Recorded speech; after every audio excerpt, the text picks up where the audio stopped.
குமரன்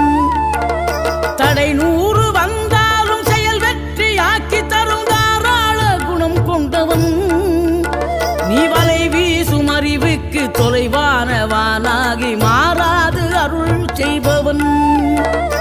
தீராத காதலோடு திருவடியை தொழுபவர்க்கு திரவியமே தருகின்றவன்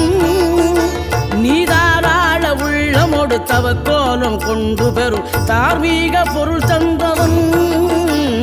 தார்மீக பொருள் தந்தவன் ஆறுபடை வீடும் அருள் வழங்கும் முருகா அருகே நீ ஓடோடிவா மூவிரண்டு முகம் சொலிக்க 2 கரங்களுடன் ஆதரவு தரவோ